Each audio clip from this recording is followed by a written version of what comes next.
अंबेडकर जी की जयंती पर समस्त भाजपा कार्यकर्ताओं की तरफ से उन्हें नमन करते हुए हम संकल्पित भाव से उनके आदर्शों और विचारों को समाज जीवन में आगे बढ़ाने का प्रण लेते हैं। आज ही की तारीख को 1891 में बाबा साहब का जन्म मध्य प्रदेश के मऊ में रामजी मालोजी सकपाल और भीमाबाई नाम के मराठी दंपति के घर हुआ था।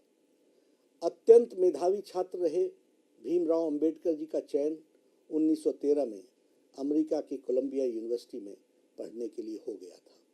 उन्होंने यहाँ से राजनीति विज्ञान में ग्रेजुएशन की पढ़ाई पूरी की। बाबा साहब अंबेडकर जी का व्यक्तित्व बहुआयामी था।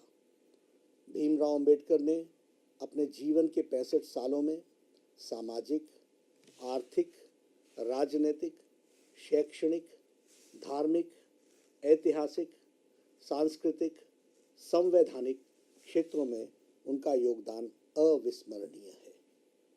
आधुनिक भारत के निर्माण में बाबा साहब का योगदान और उनकी भूमिका के लिए राष्ट्र सदैव उनके प्रति कृतज्ञ रहेगा। एक भाजपा कार्यकर्ता के रूप में हम सबको बाबा साहब के कार्य, उनके संघर्ष तथा राजनीतिक, सामाजिक और आर्थिक सुधारों के लिए उनके कार्यों से प्रेरणा भी मिलती है। संविधान सभा के प्रारूप समिति के अध्यक्ष के रूप में उन्होंने समता, समानता, बंधुत्व एवं मानवता आधारित भारतीय संविधान को 2 साल 11 महीने और 18 दिन में तैयार करने में बाबा साहब की महत्वपूर्ण भूमिका रही है। महिलाओं की समाज में समानता तथा उनके गरिमापूर्ण जीवन मूल्यों की स्थापना के लिए लड़ते हुए बाबा साहब ने कानून मंत्री के पद से इस्तीफा तक दे दिया था। वे मानते थे कि समाज में जब तक समानता और समता का भाव नहीं होगा, राष्ट्र के विकास में संपूर्ण भारतवासी की भागीदारी नहीं तय हो सकती है। बाबा साहब एक दूरदर्शी तथा राष्ट्र के उत्थान के लिए आजीवन प्रयासरत व्यक्ति रहे। अपने समाज के आंतरिक प्रतिकूलताओं के बीच तमाम विरोधों के बावजूद उन्होंने अपने सैद्धांतिक मूल्यों से समझौता किए बगैर उन विषयों को उठाते रहे जो भारत के उत्थान में बाधक हो सकती थी। इसलिए उन्होंने हमेशा छुआछूत, जाति पाति, ऊंच नीच जैसी सामाजिक कुरीतियों को मिटाने के लिए कार्य किए। यह दुर्भाग्यपूर्ण रहा कि बाबा साहब के जीवन काल में कांग्रेस पार्टी, जो तब मजबूती के साथ सत्ता में थी, ने न तो उनको यथोचित आदर किया और न ही उनको वह सम्मान दिया जो उन्हें मिलना चाहिए था। यह भी दुर्भाग्यपूर्ण ही रहा कि उनके निधन के 4 दशक बाद उन्हें भारत रत्न दिया गया।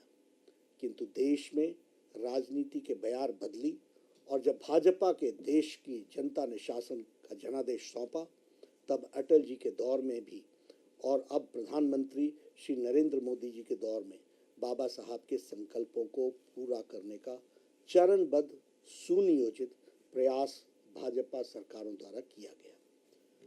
चाहे अटल जी की सरकार में आरक्षण के सुधार का विषय हो अथवा वर्तमान में नरेंद्र मोदी जी की सरकार में गरीब, पिछड़ा, वंचित, दलित के लिए आर्थिक, सामाजिक एवं संवैधानिक सुधारों का विषय हो, वो सभी कार्य हुए जो बाबा साहब ने भावी भारत के लिए स्वप्न के रूप में देखा था।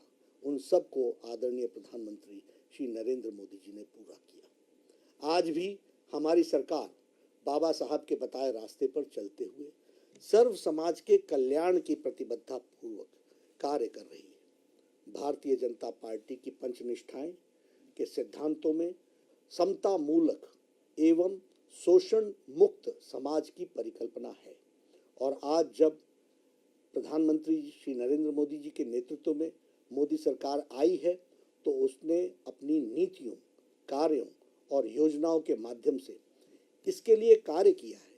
बाबा साहब से जुड़े स्थलों को पंच तीर्थ बनाकर मोदी सरकार ने यह सिद्ध किया है कि बाबा साहब के प्रति हमारा दृष्टिकोण उनकी प्रेरणा को प्राप्त कर समाज के वंचितों, शोषितों तथा पिछड़ों के स्तर को उठाना है। हमारे लिए बाबा साहब आदर्श हैं रहेंगे और हमेशा हम उनके बताए रास्ते पर चलते रहेंगे। आज जब बाबा साहब को याद करते हुए आपके साथ चर्चा कर रहा हूं, तब देश एक कठिन परिस्थिति से गुजर रहा है।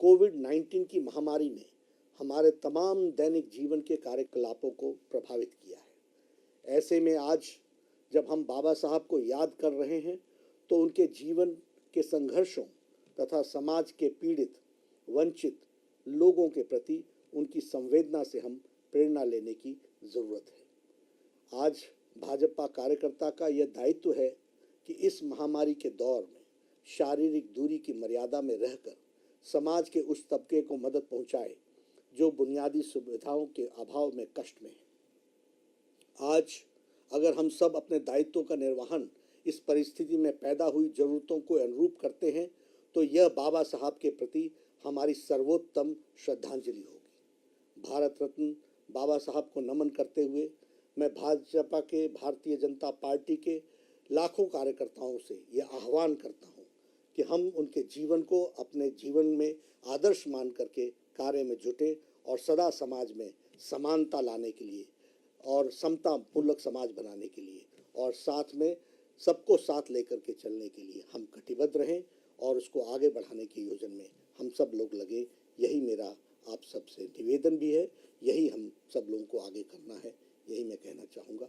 आप सब ने मेरी बात सुनी, आपका बहुत बहुत धन्यवाद।